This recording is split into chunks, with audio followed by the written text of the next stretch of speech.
So the call with Mexico went very well in the sense that they're very strong now on the border. They're going to put soldiers there. So, actually, they're best military soldiers, and they're going to be at the border, 10,000. That's a lot of soldiers, and they want to protect it also. You know, they don't want people running through Mexico, coming through Mexico to come into our country. So they're going to do that, and then we're going to talk about other things over the next 30 days. We're going to have Scott, Howard, and Marco Rubio, Secretary of State, lead the delegation, and we're going to have a big negotiation with Mexico.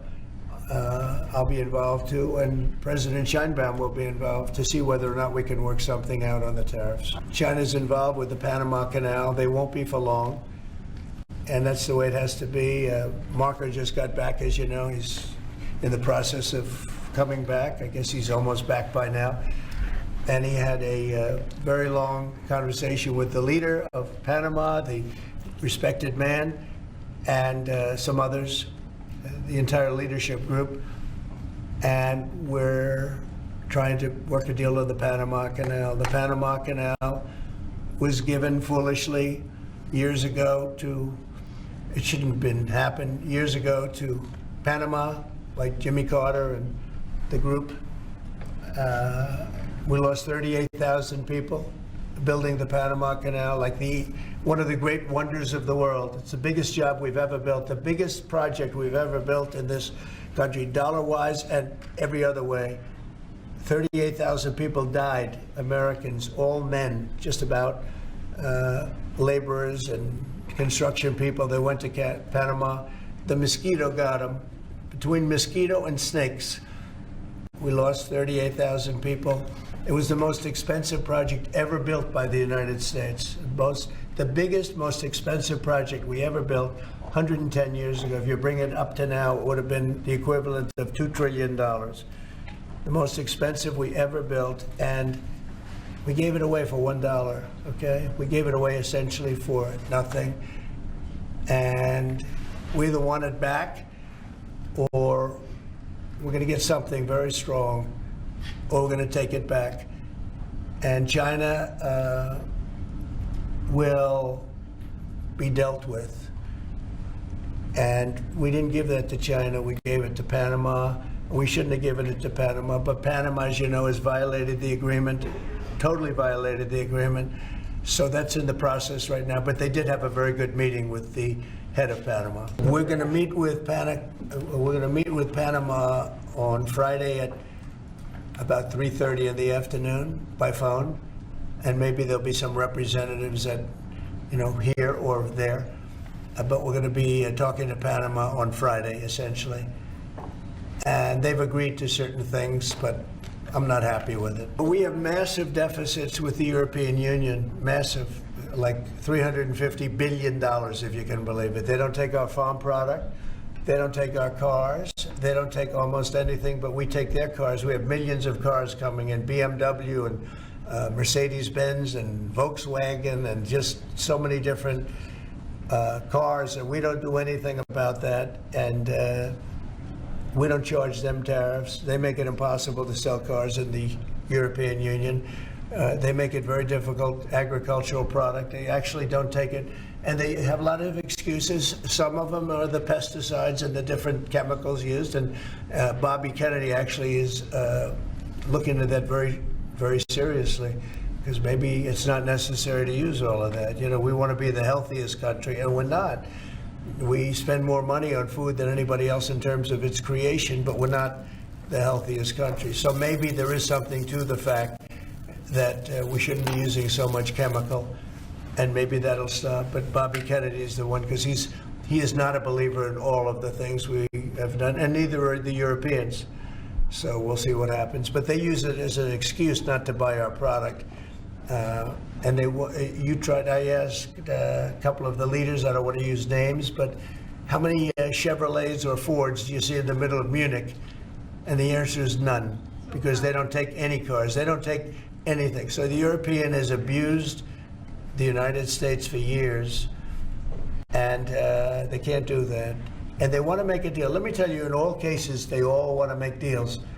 There's nobody that doesn't want to make deals. They've been abusers, and they want to make deals. So we'll see about that. But we'll have, I think, some very fair. All we want is a fair deal.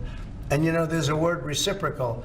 I'd go right now, reciprocal tariffs on everybody, because many of the countries that you feel so horrible about the way they're being treated by Trump, you're saying, oh, President Trump is so terrible to them. Well, they charge us tariffs. European Union has a VAT tax, which is through the roof, okay? It's a similar thing, similar to a tariff. It's a VAT. And they have it, and it's numbers like you wouldn't believe. And Canada, I told you about the banks, and I told you they charge us. And people don't say that. They don't like to say it. Just like they don't like to say that I opened up the water for California. It's a great thing. It's too bad they didn't do it themselves. I had to do it, and it was not easy. We did it a very rough way.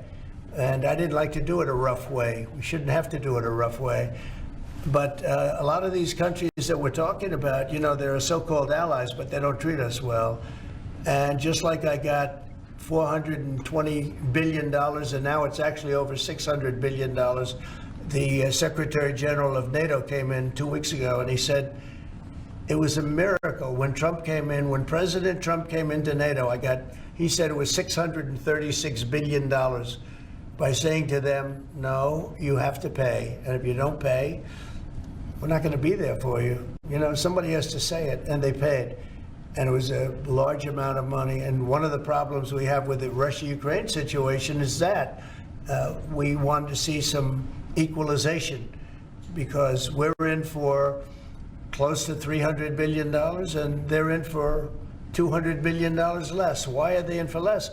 Because Biden never asked them for money. He never said, you got to pay. He never did. All he did is hand out money. So we're talking with them right now, and we're actually working some deals right now. So we have some guarantees and some other things to keep that whole situation to go, really going. I mean, going. Mr. President, why is it important for Elon Musk to have access to the payment systems at Treasury? Well, he's got access only to letting people go that he thinks are no good if we agree with him, and it's only if we agree with him. He's a very talented guy from the standpoint of management and costs, and we put him in charge of seeing what he can do with certain groups and certain numbers. Some of the numbers are horrible, what he's found.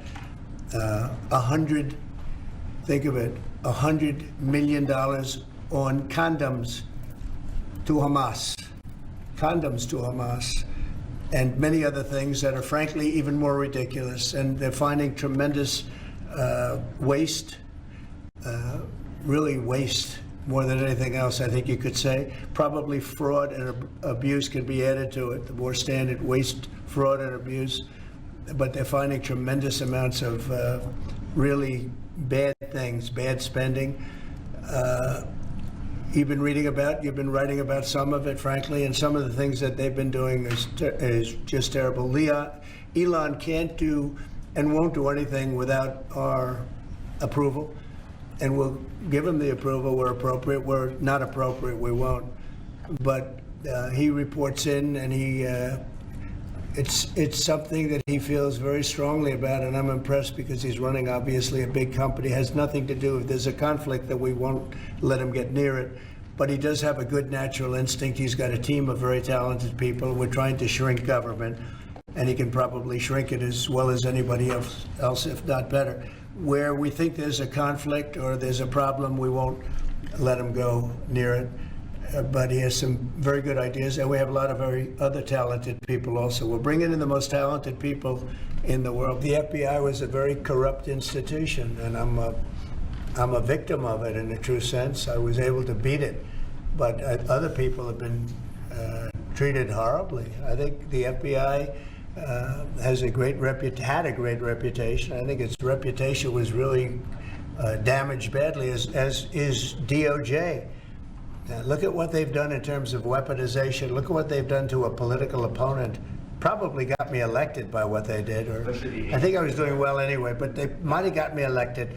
But you know what? We have to have pristine, beautiful, perfect law enforcement, and what we want to do, and Cash is the one to do it. He's the one guy that is going to do it. We have to bring the reputation of the FBI. We have to bring the fact of the FBI back to what it could be. Not even to what it was, even better than it ever was. Because who would have thought that the FBI could have been corrupted like they were corrupted? Who would have thought that would have happened? Who would have thought they would have been used to go after, political opponents, essentially, but me being the number one, and so many other things beyond that. And they've been hurt very badly, and we'll see what happens. But Cash is the one to do it, and I hear he's doing very well. Cash will straighten it out. We have great confidence that we can make the FBI great again.